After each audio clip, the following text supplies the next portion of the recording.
et salut, bienvenue dans la jolie station de Megève pour un nouvel épisode de Version Française, votre magazine de la mode, de la déco, du design, de la culture, du chic à la française. Et ceux qui en parlent le mieux, ce sont les montagnards.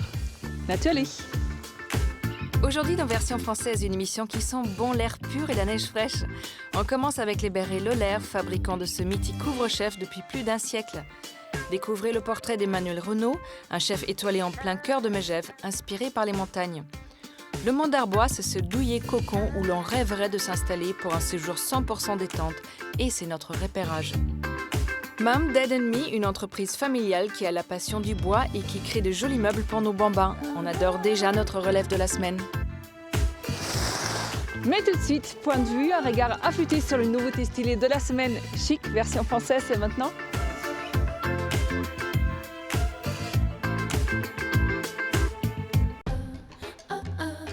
C'est une idée assez incroyable qu'a eue l'artiste Simon Beck. Cet Anglais a envahi la station Les Arcs depuis 2004 pour créer, à la force de ses simples traces de pas, des tableaux gigantesques à même le sol.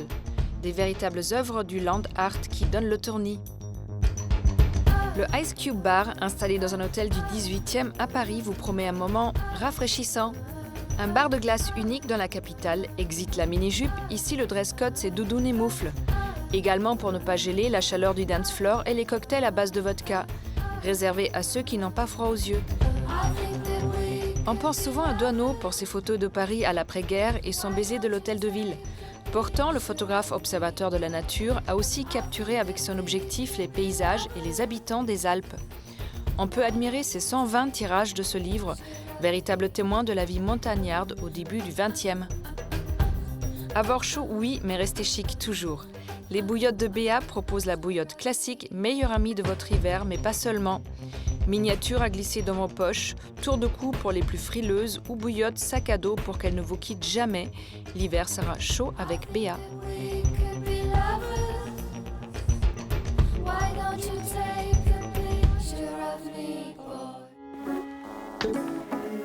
Direction tout de suite les Pyrénées pour découvrir notre focus sur un mythe de l'image Frenchy, le béret.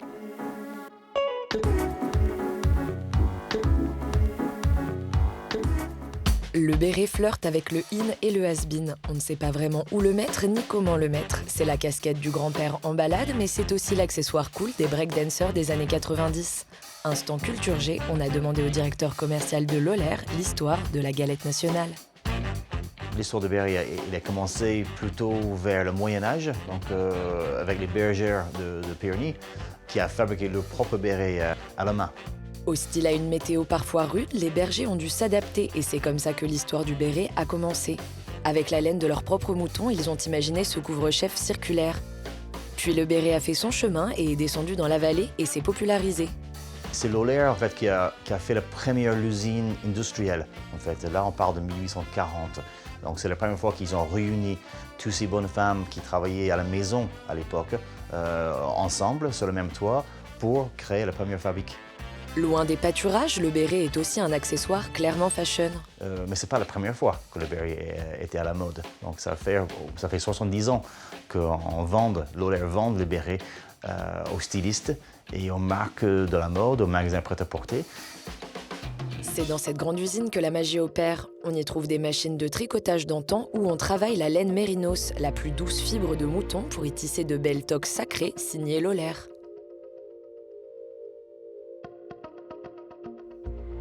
Tout de suite, des chiffres sur le béret. Entre donc 550 et 650 mètres de fil, voire pour le béret de chasseur alpin, on est à plus de 2 km. Entre 80 et 220 grammes, entre 120 000 et 250 000 mailles au niveau du béret, et entre 17 minutes, voire on peut aller jusqu'à 22 minutes pour certains articles. Une fois tissé, le béret doit être feutré et coloré. Vous vous souvenez de votre pull en angora que vous avez passé à la machine à laver et retrouvé en taille 4 ans ? Eh bien là, c'est un peu le même principe, mais bien sûr, cette fois-ci, on le fait exprès. On les laisse un long moment dans la machine à laver pas très discrète et on y ajoute des colorants.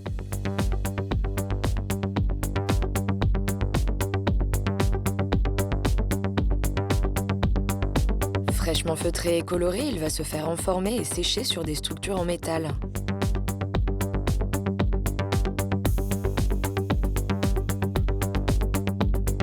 contrôle manuel, le béret Lohler est rasé de ses derniers bouts de feutre et on enlève, attention, à la pince à épiler s'il vous plaît, les mini-imperfections.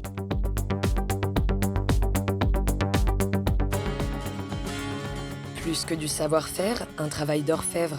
Et dans les ateliers de confection, on réalise toutes sortes de bérets, pour la mode aussi bien que pour l'armée. Oui, car Lohler est un des derniers fabricants de bérets militaires. Nous, on laisse de côté le kaki de guerre et notre cœur penche plutôt vers les paillettes, les sequins, velours et motifs. Oui, car ici on fait aussi des pièces pour vos soirées cocktails et autres joyeusetés. Voilà les tissus de la nouvelle collection, avec des paillettes, voilà, un peu de brillant, voilà, des velours. Voilà, ça c'est les nouveaux tissus. La coloriste imagine aussi les couleurs et les formes des différentes coiffes. Un métier artisanal, long et exigeant. Sacré label patrimoine vivant en 2011, le béret Lohler vit ses heures de gloire. À vous de voir maintenant si vous le voulez chic ou à la bonne franquette.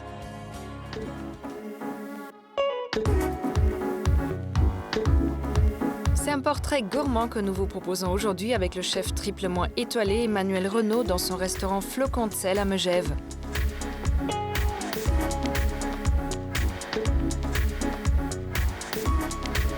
Emmanuel Renaud, c'est lui, un chef 3 étoiles qui n'a jamais perdu son côté nature, son amour pour les montagnes et sa région d'adoption, la Haute-Savoie. Installé sur les hauteurs de Megève, ici vous vivrez une véritable expérience en vous louvant dans un hôtel cosy et en dégustant de fameux petits plats. Le tout servi dans un écrin de nature presque perdu au milieu des montagnes.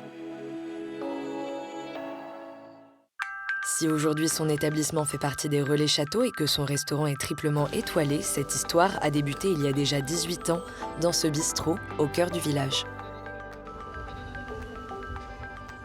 Et déjà, pour Emmanuel, le logement faisait partie de l'aventure culinaire. C'est compliqué de trouver des petits logements dans le centre-ville avec un cachet.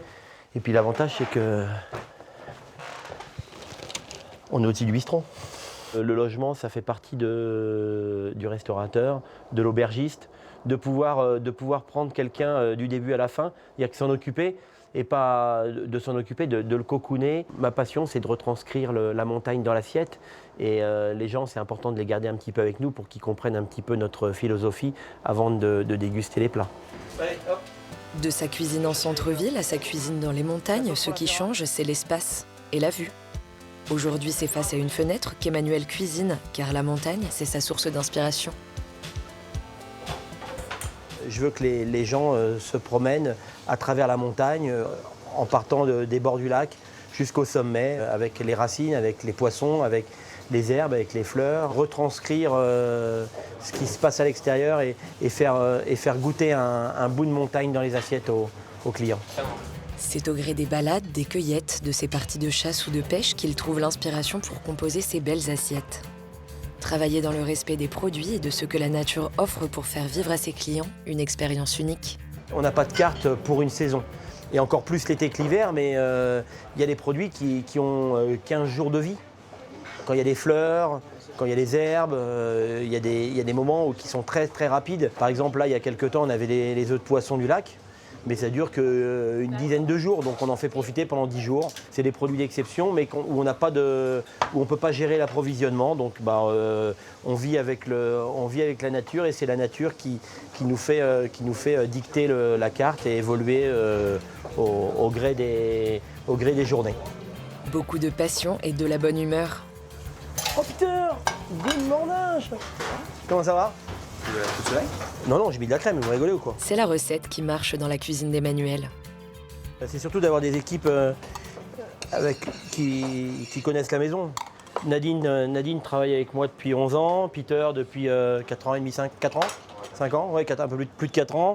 Donc c'est important d'avoir une équipe et puis des personnes qui connaissent mes envies, qui connaissent la nature, qui savent qu'il n'y a rien de figé. La routine, c'est triste, la routine, même pour nous. Une équipe jeune et dynamique à qui il aime transmettre, mais aussi dont il s'inspire. Si le fait de s'entourer avec des jeunes, ça permet d'avoir une dynamique parce qu'ils ont une énergie positive et une passion qui explose. Donc on arrive à avoir des jolis échanges. Moi, j'adore travailler avec des jeunes passionnés. C'est vrai qu'on a une image dans notre pays où des fois c'est pas tout rose, et ben moi je vois que dans la cuisine on a que des gens passionnés. Je pense qu'on apprend tous les jours, la nature nous apprend tous les jours, et puis les jeunes nous apprennent tous les jours d'autres visions. Donc on évolue en permanence, et c'est surtout jamais s'arrêter et penser que tout est acquis. Non, rien n'est acquis, et il faut toujours se remettre en question et apprendre pour faire de nouvelles choses. Du bonheur, des couleurs, des saveurs dans les assiettes.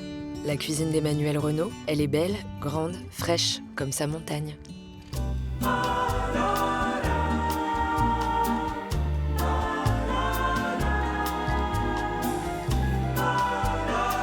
Bonjour Emmanuel, merci de nous accueillir chez vous, à la montagne. Avec plaisir, bienvenue. C'est vraiment chez vous, ça sent. Pour un Picard, ça vous réussit, hein? Picard à moitié. Je suis né en région parisienne, passé mon enfance en Picardie, en tout cas pas originaire de la montagne, mais toujours amoureux de la montagne. Donc même si je n'avais pas été cuisinier, je serais quand même à la montagne. Le guide Michelin a dit de vous que vous faites une cuisine moderne, épurée, subtile. Et pourtant, c'est une cuisine de montagne. On pourrait croire que l'un est contraire à l'autre, mais non, pas du tout. Vous avez réussi à réunir le tout. Il est vrai que la cuisine de montagne, si on regarde un petit peu à quoi correspond la cuisine de montagne, on associe la cuisine de montagne à une cuisine lourde. Oui. Parce que la cuisine de montagne était avant tout faite avant pour des montagnards, mais les modes ont changé, le travail a changé, et c'est vrai que maintenant on vient à la montagne pour le plaisir, pour les loisirs, pour les balades, et puis par la même occasion goûter la cuisine de montagne, mais différemment. Ça veut dire goûter les poissons du lac, goûter les herbes de montagne, goûter les gibiers de montagne. On n'a plus les mêmes appétits qu'il y a 20 ans, les modes ont changé, et maintenant c'est que dans le détail. Mais on ne part pas avec la faim, je vous assure, hein. Donc on a une cuisine... témoigne, c'est vrai. On a une cuisine qui est légère dans la technique. J'aime que la technique soit présente dans la préparation, mais je veux que ce soit comme à l'extérieur, que tout paraisse naturel. Alors la montagne, elle vous entoure et vous en profitez pleinement. Vous allez à la chasse, vous faites des balades, vous m'avez dit tout à l'heure derrière vous, vous connaissez par cœur la vallée. Je suis chasseur de champignons aussi. Ouais. C'est vrai que je connais, je ne vais pas vous donner mes coins parce qu'ils sont en face, mais tous les arbres, je connais quasiment tous les arbres où poussent les champignons. Et ce qui est beau dans la nature, c'est de lire la nature. On a une vraie richesse de produits. Et ce qui est important dans ma cuisine, et encore plus l'été, c'est qu'on a la chance d'avoir des produits qui ne voient pas le frigo. On va aller chercher le matin, on les consomme le midi, on va les chercher l'après-midi, on les consomme le soir. C'est-à-dire qu'on a une proximité de produits qui est fabuleuse, et ça se ressent dans l'assiette. Et du coup, proximité aussi avec vos fournisseurs, que vous connaissez certainement très bien? Oui, tous mes fournisseurs sont même plus que des fournisseurs, c'est devenu des amis. Mon pêcheur me ramène ce qu'il y a de meilleur. À certaines périodes de l'année, il va me donner que les fers à mâle, parce que les femelles, après différents tests, on s'est aperçu que la chair était un petit peu moins bonne. Pareil pour mes cultivateurs qui s'occupent de me faire tous les légumes. Alors eux, ils sont dans la vallée, à côté d'Annemasse, et je leur fais planter à l'automne, au printemps, je leur fais planter des choses pour que ça arrive à maturité à telle période. Et ça, c'est important d'avoir une vraie proximité avec ces gens-là, parce qu'ils connaissent ma cuisine, je sais comment ils travaillent, et ça permet d'avancer. Et puis de tous les ans, on fait des petits réglages, ça évolue au fur et à mesure. Alors vous avez tout fait dans le bon ordre, 2003, 2006, 2012, première, deuxième, troisième étoile. C'est quoi la prochaine étape? La prochaine étape, je vis au jour le jour. Ça veut dire que la cuisine évolue. J'ai plein de projets. Il y en a certainement qui arriveront à terme, d'autres qui n'arriveront pas à terme. Mais en tout cas, c'est toujours une remise en question. Et si j'avais un vrai projet de futur, c'est de faire une belle transmission. Et je pense qu'une belle transmission, ça se prépare jeune. Donc je me considère encore comme jeune pour pouvoir dès maintenant préparer peut-être dans 10 ans, 15 ans, ma transmission avec d'autres jeunes pour pouvoir faire un vrai passage de témoin pour ce que j'aime dans la cuisine. C'est le fait de venir le matin avec que du plaisir, pour donner du plaisir aux clients. Et ça, c'est notre plus grand bonheur, parce qu'on fait des recettes, on crée, mais le plus grand bonheur, c'est un client qui revient et puis qui devient plus qu'un client. Mon plus beau compliment, c'est quand un client me dit « ce qu'on mange chez vous, on le mange nulle part ailleurs ». Et pour moi, ça, c'est merveilleux. Ben, c'est vrai. Je témoigne, c'est vrai. On le mange nulle part ailleurs et c'était un vrai plaisir de venir vous voir, de vous visiter. Bon. Merci Manuel. Au plaisir de vous accueillir pour vous faire goûter d'autres saisons et d'autres parfums.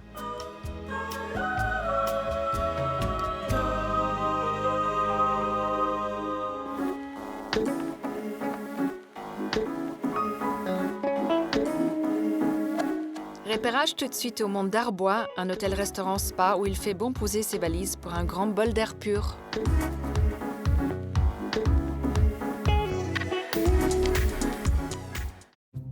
Dès ses débuts, l'ambition de Megève était d'être une station de sport d'hiver portant le symbole de l'art de vivre à la française. Aujourd'hui, elle reste très convoitée, pour ses pistes comme pour son village. Parmi ses nombreuses bonnes adresses, Megève propose notamment quelques sites d'exception. N'avez-vous jamais rêvé de vous réveiller avec cette vue? De voir le soleil se coucher là-bas? De prendre un bain en regardant le Mont Blanc par votre fenêtre? Eh bien, c'est ce genre d'expérience que propose la suite de l'Idéal 1850. Cet endroit, l'Idéal 1850, c'est d'abord un restaurant sur les pistes avec une vue assez exceptionnelle à la fois sur la vallée de Megève, le Val d'Arly et également le Mont Blanc. Mais il a la chance d'abriter une suite absolument exceptionnelle qui est un hébergement unique en son genre. Unique, ça oui. Le chalet propose un hébergement pour un couple, une famille ou des amis. Jusqu'à 9 personnes peuvent passer une ou plusieurs nuits ici et ont à leur disposition un maître d'hôtel, un chef et ses 2 commis. Rien que ça. L'occasion de dîner avec les montagnes pour vis-à-vis et de se sentir seul au monde. C'est un endroit qui n'est pas accessible par la route, il est accessible uniquement par les remontées mécaniques. Donc après 17 heures, c'est un endroit qui est vierge de toute activité et qui permet de passer une nuit en pleine nature au sommet de la montagne à portée de main du Mont Blanc. Vivre l'expérience de la suite idéale, c'est vivre une expérience unique et extraordinaire. Une expérience à l'initiative de la famille de Rothschild qui est à l'origine de la totalité des établissements du domaine du Mont d'Arbois. L'histoire de Megève est très liée avec l'histoire de la famille de Rothschild. Le domaine du Mont d'Arbois compte 2 hôtels et 5 restaurants, parmi lesquels le chalet du Mont d'Arbois, hôtel 5 étoiles. À l'image de tous les établissements des Rothschild, le lieu se veut très personnalisé et ressemble à une maison de famille, alliant tradition et modernité. La famille de Rothschild a toujours pris beaucoup de soin à participer en fait à la décoration, à l'ameublement de l'ensemble des établissements du domaine. Le chalet accueille aussi le restaurant Le 1920, doublement étoilé avec à sa tête le chef Julien Gatillon. Et si votre truc à vous ce n'est pas le ski, ici on trouve un spa plutôt sympa ou un parcours de golf 18 trous qui donne lieu depuis l'hiver 2016 à une activité inédite, le golf sur neige. On est sur le golf du Mont d'Arbois qui a été créé en 1964 par M. Henry Cottens pour la version été. Et donc pour l'hiver 2016, le domaine du Mont d'Arbois et le golf du Mont d'Arbois a offert à tous ces golfeurs la possibilité de golfer sur la neige tout au long de l'hiver. Une activité qui s'effectue en pleine cohabitation avec les skieurs régulièrement intrigués depuis leur télécabine par ce parcours unique au monde. Le Winter Golf est pour le moment un parcours 6 trous promis à s'agrandir dans le futur. Une activité originale, un lieu au cadre privilégié, mais également un terrain réfléchi et entretenu pour une vraie expérience sportive. Il était important pour nous de pouvoir avoir aussi des qualités sportives. Le parcours s'étend sur à peu près une quinzaine d'hectares. On va avoir 10 hectares qui vont être vraiment damés en configuration piste, où on va juste rapporter les dessins, les contours de golf pour avoir vraiment un design et puis une approche technique au niveau du jeu aussi. Une approche technique soignée, notamment grâce aux greens synthétiques élaborés pour permettre une qualité de jeu optimale. Sinon, les vrais golfeurs s'y retrouveront. Le jeu reste le même, seule la gestion des appuis diffère un peu. Finalement, les différences, ce sont essentiellement l'envol de la poudreuse à la place de la mode de terre et la couleur de la balle bien visible. Sportives ou hôtelières, les expériences inédites du Mont d'Arbois sauront séduire les amoureux de la montagne.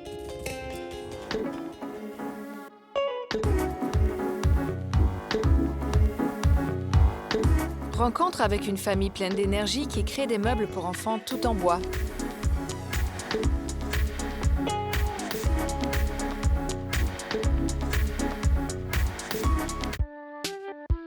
Il était une fois Mum Dad Me, une entreprise familiale qui a développé sa marque de mobilier au style très reconnaissable.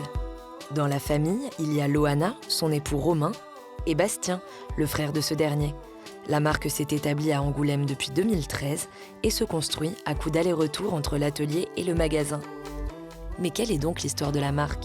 On a créé notre concept store en arrivant sur Angoulême. Ça a commencé donc avec Loana et moi-même. À la base, donc, c'était un concept store enfant. Et puis petit à petit, un atelier est arrivé, donc j'ai commencé à travailler tout seul. On a lancé la création de mobilier. Là donc Bastien est rentré dans l'équipe. Après, la société a très vite grandi. Et aujourd'hui, nous sommes 8. Plus on grandit, plus la société évolue et c'est aussi pour ça qu'on change de nom. Mum Dad Me laisse sa place à Bloomcall, un changement de nom qui va de pair avec un changement de cible et une évolution de l'univers.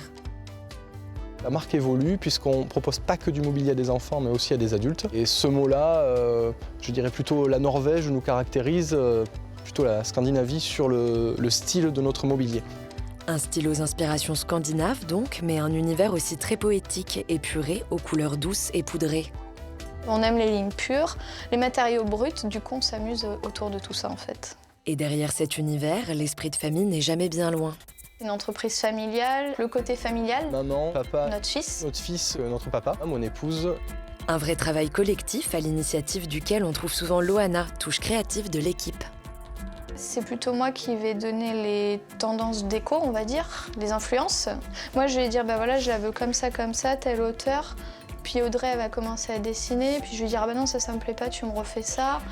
Et puis les garçons, ils vont arriver, ils vont dire, ah ouais, mais pourquoi t'as fait ça, pourquoi on ferait pas comme ça? Techniquement, ça serait mieux pour nous. C'est vraiment un travail d'équipe, en fait. Pour tout ce qui est technique, on file du côté des hommes de la famille. C'est l'affaire de Romain et Bastien. Romain coordonne les projets, tandis que Bastien est responsable d'atelier. Un atelier où on retrouve toute une équipe au travail. On fabrique des prototypes et ensuite des modèles qui peuvent être reproduits à plus grande échelle.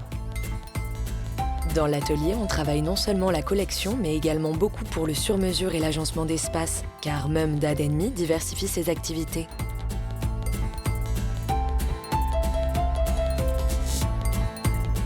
Le bois est au cœur de la fabrication de la marque, non seulement parce que cela correspond à l'esprit, mais aussi parce que Romain et Bastien sont fils de menuisiers. Le matériau qu'on utilise le plus, c'est le contreplaqué. Le contreplaqué, donc le panneau, en bouleau, en peuplier, en chêne. Voilà, ce sont les trois essences et le hêtre aussi que l'on utilise le plus souvent. Autre valeur clé pour la marque, le Made in France. On fabrique dans l'atelier, mais on sous-traite aussi à des ateliers charentais et français, une fois que les projets sont bien rodés.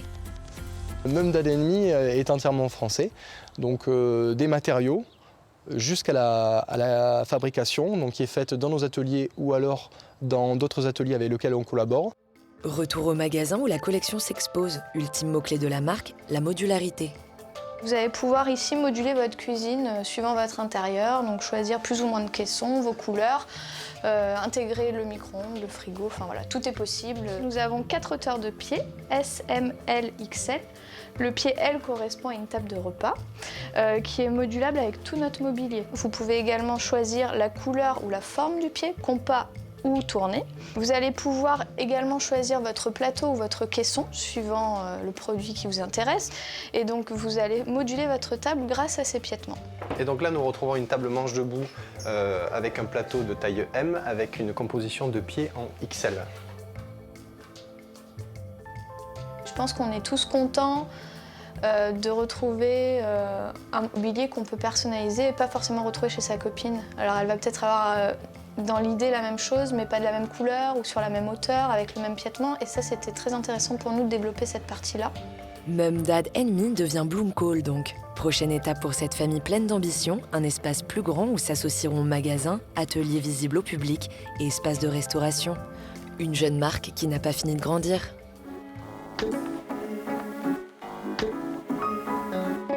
Version française est déjà finie, alors soyez chic toujours et retrouvez-nous la semaine prochaine. Bye!